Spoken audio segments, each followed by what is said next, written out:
Did it work? Well, she's back now to tell us just that. Good for you, it's lovely Carol, to see by you. the way. What was the reaction after that? Well, it was very interesting because I kind of talked about it off the cuff because we were talking about mature dating on the phone with Giles, who was unfaithful to me on the sofa this morning, sitting here with another woman. But beside the point, I'll deal with him later. So the reaction was almost universally positive.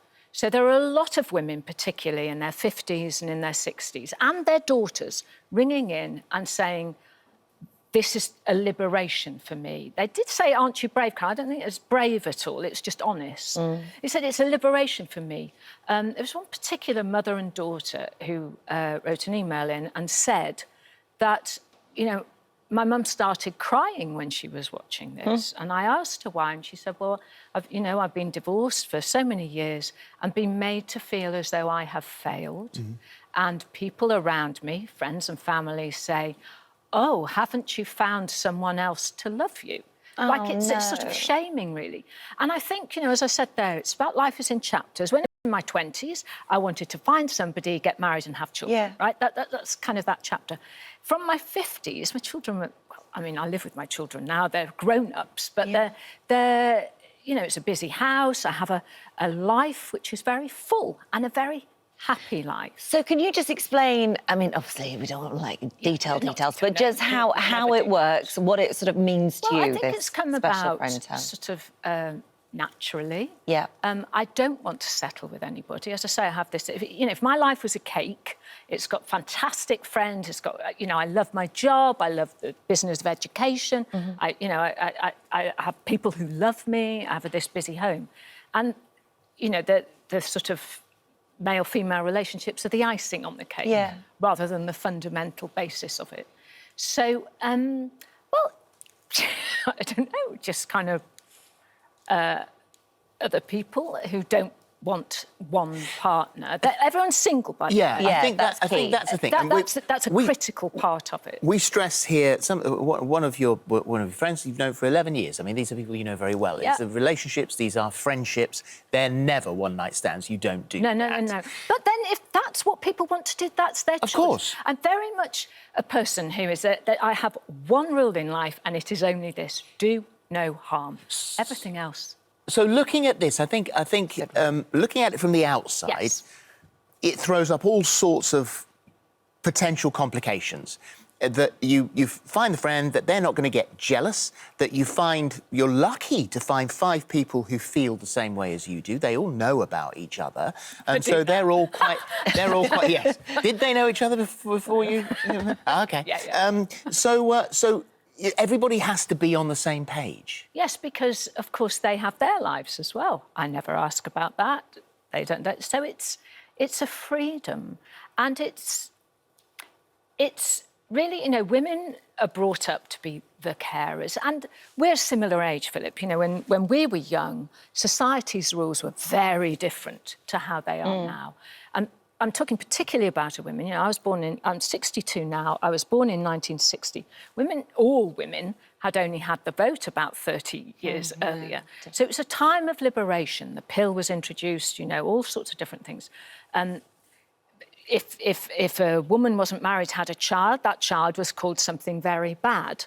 You know, there was a lot of shame involved. On my 18th birthday, my mother sat me down, literally. I was already at Cambridge, age 17. You know, first one from a state school, free school meals from my area to get to Cambridge. Nevertheless, it's about time you settled down and got married. It's mad, isn't it? So there was a way things were done. You'd never think of doing that, would you? You know, to your children, you would never think of doing that. So society has changed, and in 10 years' time, this won't even be a topic of conversation. You know, because it will move on again. But I just wondered, because I was thinking about this, I was thinking the fact that it works so well for you and these other people just goes to show how actually how normal it is in a way. Like, it works for them, it works for you. So why shouldn't it work for others? It's all an absolute personal choice. But what about things like those key moments? So birthdays or Christmas, like, do you pick your favourite, or do you go, is there a bit of jealousy, or is it just your favourite one at that moment? I don't know how that bit works. No, it's just about, no, it doesn't work like that. It's just a sort of, it starts with friendship. Yeah. And then, you know, there's an extra frisson, I would say. So I mean, again, I know, obviously, and I'm not going to say anything no, too of much, course. as you know. And we would never, we wouldn't I ask you either, understand. but I'm only asking what I think, you know, sort of people watching would I also understand that. think Yeah. is that I maintain, I think you're incredibly lucky to have, there are 6 of you and you're all very like-minded, but it is human nature to go, oh, so it's my birthday on Friday, do you want to do something? Do you want to go out for dinner? Oh, I'm busy on Friday because I'm da-da-da-da-da. So what? It never comes up. Well, in fairness, I've always been accused of being too independent. Right. In you know, when I was married. Well, not actually when I was married. In other relationships, you know, there's a sort of standard relationship. And I am independent, and maybe that, you know, what I choose doesn't suit everyone, but I think some version of it would suit a lot of people and does suit a lot of people. There was an article after I'd spoken about it in the Daily Mail, and one lady in her 60s was saying, well, I have 3 friends.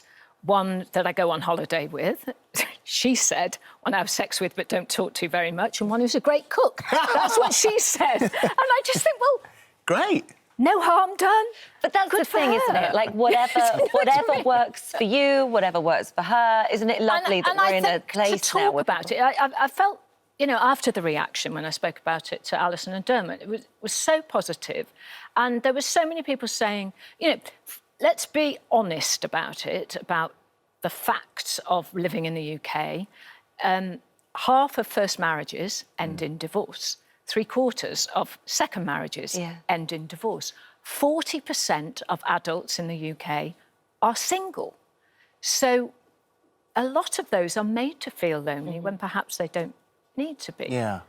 Because it's drummed into you, as you know, particularly into girls, from a very early age. Even the Disney stuff now, you know, is still, you meet your prince, you fall in love, you get married, and you live happily ever after. And as we know, that isn't necessarily. So the thing is that I think you put. And I'm not saying that's not what you should do. No. It's choose your own. Choose what works for you. And don't have a go at people who don't. Want what you want. Precisely. But you did say something then I thought was quite key, and that is that you are an independent woman, and so you know, you are incredibly successful, very bright, and you know your own mind, your own life, you know what you want. And that is what your friends know they're going to get. They know they're getting an independent woman. And I think that probably is the key to why this works. Well, possibly. I do understand that mine's perhaps at the extreme, but I think, you know, when I've discussed it with friends who are very happily married at the moment, you know, been married for a while and so on and so forth, and I go, it's the sort of age 50 plus. You say, if, you know, let's say you got divorced or something happened or whatever, would you want to live with another man? Oh, no, I don't think I want to do that. I just want the nice bits. And that's actually what... Because women are much more independent. The ground rule is, though, that they have to be single. I mean, they're not in other, they're not in other relationships. Absolutely that. Yeah. Totally. Could they have other special friends? I'm sure they do. I don't talk to them about it. So you don't want to know? You don't need to know, do you? Really? No. What do your kids think? I mean, you say kids, that they're 28 and... Yeah, fine. I know them. So yeah, they're friends with them. Yeah. Well, Carol, well done. You sound like you're having a lovely time. Yeah, but Lorraine said earlier on when we trialled this, she went, God, how'd you find the time? How can you be bothered? Oh, the energy. Is that what she said? Yeah, well, I understand that. And, you know, it's each to their own. Yeah. And I think I've only come on to talk about it really because I'm, you know, always private, but there was such a reaction to it that I felt as though, you know, it's good to... And, you know, there are an awful lot of people out there who live a life like I do, or who don't want a single you know, one partner and to live with them, who are shamed by society into not talking about but it. as you said, it's going on. Nobody's getting hurt. All sensible adults. Everybody doing the same thing. And with a bit of luck, as with many things, in 10 years' time, it won't be a topic of conversation. Exactly that, Phil. And it's happy. You know, people say, are you looking for love? But love can be a very unhappy place to be.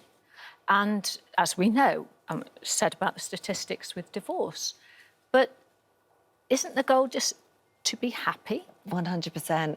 You're going to be staying on because you're going to be doing our phone-in today. So if you need a bit of help spicing up your love life, then Carol is going to be taking your calls today. Who would you like to hear